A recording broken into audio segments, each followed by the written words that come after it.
à Dieu.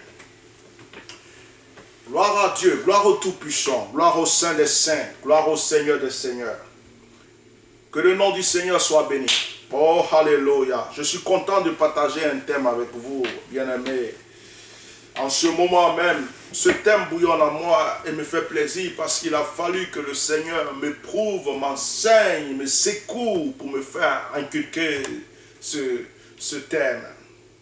Nous allons prier d'abord.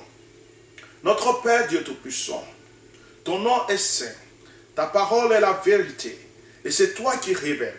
J'aimerais qu'à travers des rémas, à travers des logos, à travers, Seigneur, des révélations divines, tu parles à mon frère, tu parles à ma soeur, que tu parles à toute personne qui est en train de m'écouter en ce moment. Utilise ma langue et glorifie-toi, Père, au nom de Jésus. Amen. Je voulais vous parler du cœur de Dieu. Dieu a un cœur. Si Jésus est la parole de Dieu, c'est que Dieu a une bouche. Et si Dieu a une bouche, c'est que Dieu a des pieds. Si Dieu a des pieds, c'est que Dieu a un bras. La Bible dit que Jésus sera assis à la droite du Père. Mais ça ne veut pas dire que dans le ciel, il y a un Dieu assis avec une barbe, des cheveux blancs, comme on nous dessine souvent. Jésus assis à la droite de Dieu, ça veut dire quoi? Qui sera dans toute la puissance, dans toute sa puissance, dans toute sa royauté, dans toute son autorité. Et donc, moi, je voulais vous parler du cœur de Dieu. Dieu a un cœur. Car c'est dans notre cœur, à nous, que se trouvent les bonnes ou les mauvaises choses. Mais dans le cœur de Dieu ne se trouve aucune mauvaise chose. Il a un cœur. Dieu a un cœur. Avant de continuer, que je t'explique et que tu comprennes de quoi je vais parler, je vais lire avec toi Proverbe chapitre 3, le verset 19. Il est écrit, c'est par la sagesse que l'Éternel a fondé la terre. C'est par l'intelligence qu'il a affermi les cieux. Dieu, qui est Dieu, ne pouvait pas créer le ciel, le monde, sans la sagesse. Dieu a été obligé de traiter avec ce que nous appelons la sagesse. La sagesse est, disons, l'atmosphère dans laquelle Dieu a été obligé de se mettre pour créer le monde.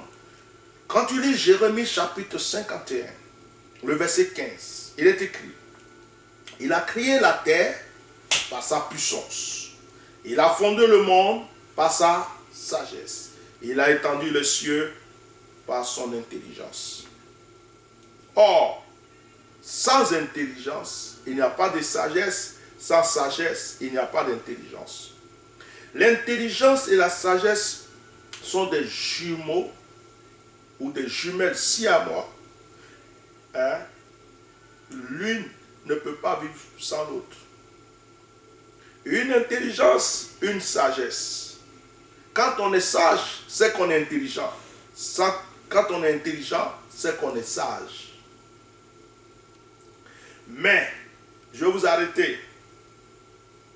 La sagesse est plus mûre que l'intelligence. On peut avoir l'intelligence et faire n'importe quoi. Mais la sagesse est plus mûre que l'intelligence. La sagesse est plus posée que l'intelligence. La sagesse ne fait pas n'importe quoi. Tu peux être intelligent pour tuer quelqu'un. Tu peux être intelligent pour voler.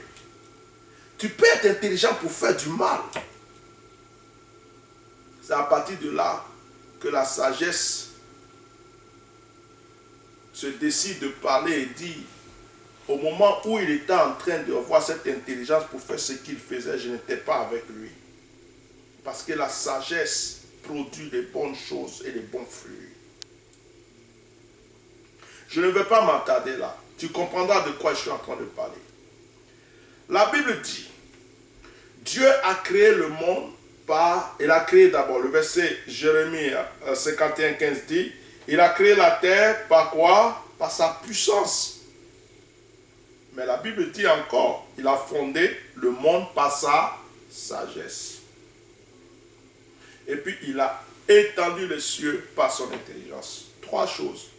Puissance, sagesse, intelligence. Alors, beaucoup de personnes s'arrêtent à la puissance. Beaucoup d'églises s'arrêtent à la puissance. Beaucoup d'enfants de Dieu s'arrêtent à la puissance. Beaucoup de serviteurs de Dieu s'arrêtent à la puissance. Mais il manque la sagesse. Et quand ils commencent à avoir la sagesse, ils s'arrêtent à la sagesse. Alors que la sagesse veut collaborer avec l'intelligence pour étendre ta renommée. Pour étendre ta renommée. Pour étendre ta renommée. La sagesse veut collaborer avec l'intelligence pour étendre la gloire que Dieu t'a donnée.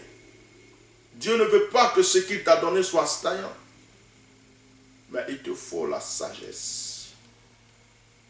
Et beaucoup de personnes, aujourd'hui, après une veillée de prière, après une croisade, après une consécration, après une prédication, voient la manifestation de la puissance de Dieu, reçoivent la puissance de Dieu dans leur vie et s'arrêtent à la puissance.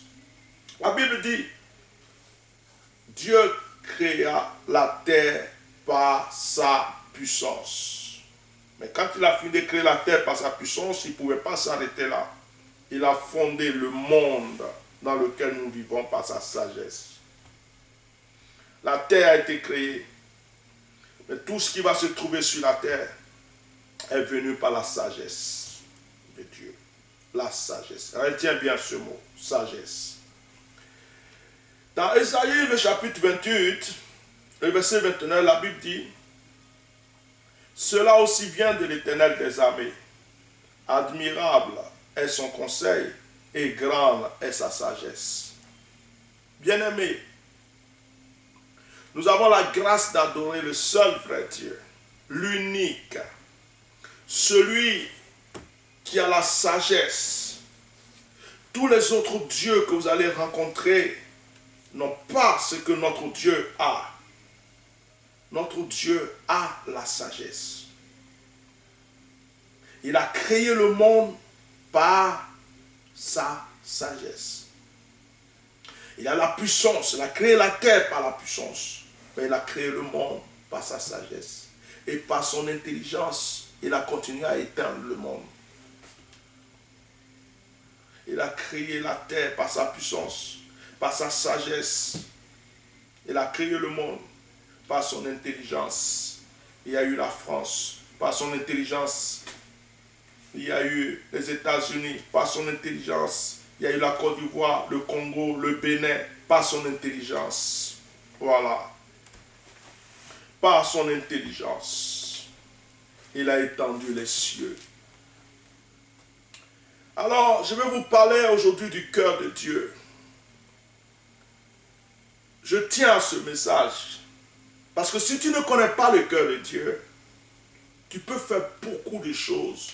Tu peux avoir l'onction, tu peux avoir la puissance, tu peux avoir l'argent, tu peux avoir la prospérité, tu peux avoir tout ce que tu veux et échouer. Il te faut, bien-aimé, connaître le cœur de Dieu et collaborer avec le cœur de Dieu. Lorsque nous lisons dans 1 Roi, le chapitre 3, le verset 1 à 28, la Bible dit, Salomon s'allia par mariage avec Pharaon, roi d'Égypte. Il prit pour femme la fille de Pharaon et il l'amena dans la ville de David jusqu'à ce qu'il ait achevé de bâtir sa maison. La maison de l'Éternel et le mur d'enceinte de Jérusalem. Le peuple ne sacrifiait que sur les hauts lieux, car jusqu'à cette époque, il n'avait point été bâti de maison au nom de l'Éternel. Salomon aimait l'Éternel et suivait les coutumes de David son père. Seulement, c'était sur les hauts lieux qu'il offrait des sacrifices et des parfums. Le roi se rendit à Gabaon pour y sacrifier, car c'était le principal des hauts lieux. Salomon offrit 1000 holocaustes sur l'autel à Gabaon. L'Éternel apparut en songe à Salomon pendant la nuit, et Dieu lui dit, « Demande ce que tu veux que je te donne. » Salomon répondit, « Tu as traité avec une grande bienveillance ton serviteur David, mon père, parce qu'il marchait dans ta présence, dans la fidélité, dans la justice et dans la droiture de cœur envers toi. Tu lui as conservé cette grande bienveillance, et tu lui as donné un fils qui est assis sur son trône, comme on le voit aujourd'hui.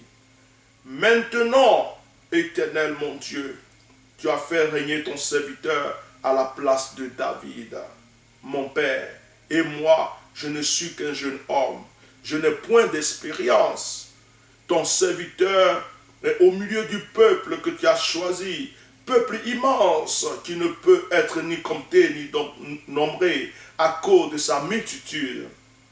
Accorde à ton serviteur un cœur intelligent pour juger ton peuple, pour discerner le bien du mal. Car qui pourrait juger ton peuple, ce peuple si nombreux? Le verset 10 dit, « Cette demande de Salomon plut au Seigneur, et Dieu lui dit, « Puisque c'est là ce que tu demandes, puisque tu ne demandes pour toi ni une longue vie, ni les richesses, ni la mort de tes ennemis, et que tu demandes de l'intelligence pour exercer la justice, voici, j'agirai selon ta parole. Je te donnerai un cœur sage et intelligent, de telle sorte qu'il n'y aurait eu personne avant toi et qu'on ne verra jamais personne de semblable à toi. Je te donnerai en outre ce que tu n'as pas demandé, des richesses et de la gloire, de telle sorte qu'il n'y aurait pendant toute ta vie aucun roi qui soit pareil. » Amen. Alors, bien-aimés, voici le texte avec lequel je vais développer ce thème qui est le cœur de Dieu. Nous connaissons l'histoire de Salomon. Salomon, le fils de David. Salomon n'avait pas une demeure. Salomon vivait chez son père David. Mais avant la mort de David, il va donner des conseils à son fils en lui disant, « Mon fils, je sais bien que tu vas te bâtir une maison, mais n'oublie pas de bâtir le temple de l'Éternel. » Il va lui donner toutes les instructions qu'il faut.